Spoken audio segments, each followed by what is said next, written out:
आज उत्तर प्रदेश विधान मंडल का मानसून सत्र प्रारंभ हो रहा है। मैं इस अवसर पर विधानमंडल की कार्यवाही में भाग लेने के लिए आ रहे सभी मान्य सदस्यों का हृदय से स्वागत करता हूं। उत्तर प्रदेश की 25 करोड़ जनता की जन आकांक्षा और अपेक्षा को सदन में रख करके उन समस्याओं के माध्यम से आम जन की संवेदना के साथ अपनी संवेदना को जोड़ने का एक अवसर सभी मान्य सदस्यों को प्राप्त होगा। उत्तर प्रदेश का विधानमंडल देश के किसी भी विधानमंडल से सबसे बड़ा विधानमंडल है और स्वाभाविक रूप से लोकतांत्रिक मूल्यों और आदर्शों पर विश्वास करने वाले सभी नागरिकों को उत्तर प्रदेश विधानमंडल की कार्रवाई का इंतजार होता है। वे बड़े विश्वास के साथ और यहाँ पर होने वाली उन सभी चर्चाओं का हिस्सा बनकर के इस सभी कार्यक्रम को बहुत गौर से देखते हैं। 25 करोड़ की आबादी के हितों के लिए डबल इंजन की सरकार जो कार्य कर रही है, बिना भेदभाव के डबल इंजन की सरकार समाज के अंतिम पायदान पर बैठे हुए व्यक्ति को शासन की योजनाओं का लाभ प्रदान कर रही है। विभिन्न चुनौतियों का सामना करते हुए भी उत्तर प्रदेश के अंदर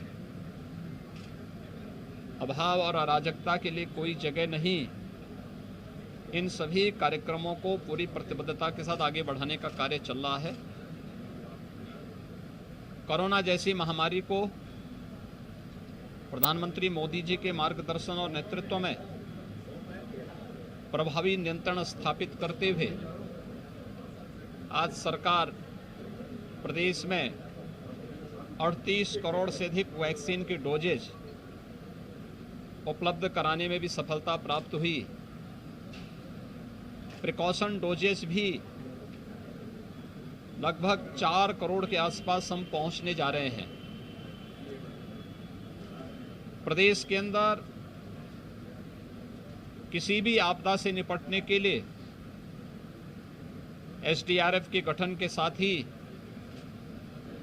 एसडीएमए के माध्यम से बेहतरीन प्रशिक्षण और आपदा में भी कम से कम जनधन की हानि हो, इस पर भी सरकार पूरी गंभीरता से कार्य कर रही है।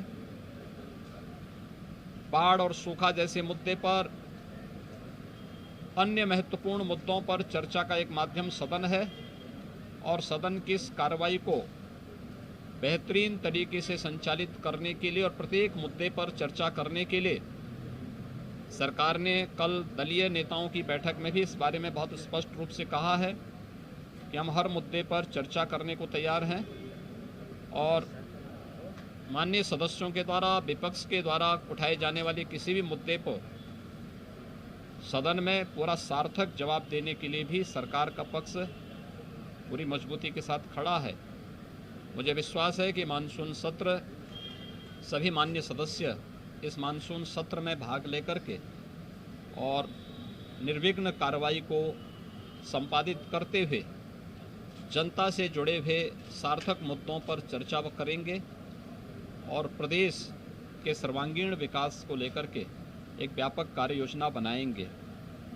हमारे पीठासीन अधिकारियों ने विधानसभा में माननीय अध्यक्ष विधानसभा ने और विधान परिषद में माननीय सभापति विधान परिषद ने 22 सितंबर का दिन सभी महिला सदस्यों को महिला सशक्तिकरण में महिला सम्मान, सुरक्षा और स्वावलंबन के लिए डबल इंजन की सरकार के द्वारा क्या कदम उठाए गए हैं, आगे क्या अपेक्षाएं हैं, एक दिन केवल इसी मुद्दे पर चर्चा करने के लिए रखा गया है।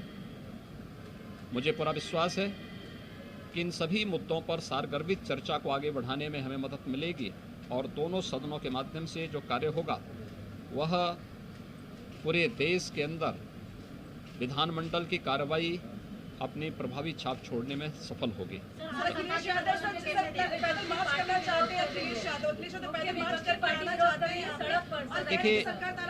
देखिए,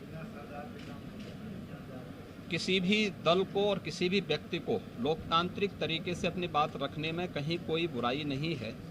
हर एक व्यक्ति को है। नियमानुसार अगर उन्होंने कोई परमिशन मांगी होगी तो पुलिस उन्हें सुरक्षित और सही मार्ग अवश्य देगी और परमिशन भी देगी, इसमें कोई संदेह नहीं। लेकिन ये दायित्व संबंधित और जिम्मेदार नागरिकों या जिम्मेदार संगठन और राजनीतिक दलों का एक नैतिक दायित्व कर्तव्य भी बनता है कि अपने किसी भी आंदोलन के लिए या किसी भी प्रोसेशन के लिए उनको नियमानुसार परमिशन मांगनी चाहिए और बिना पब्लिक व्यवस्था को, लोक व्यवस्थाओं को भंग किए उस कार्यक्रम को निर्विघ्न संपन्न करने की व्यवस्था देने का दायित्व प्रशासन का है। प्रशासन उसके तहत ही अपने कार्रवाई को आगे बढ़ाएगा। उन्होंने अगर परमिशन मांगी होगी तो ज़रूर जो भी उनके लिए सरल और सुरक्षित मार्ग होगा प्रशासन ने वो उनको उपलब्ध कराया होगा।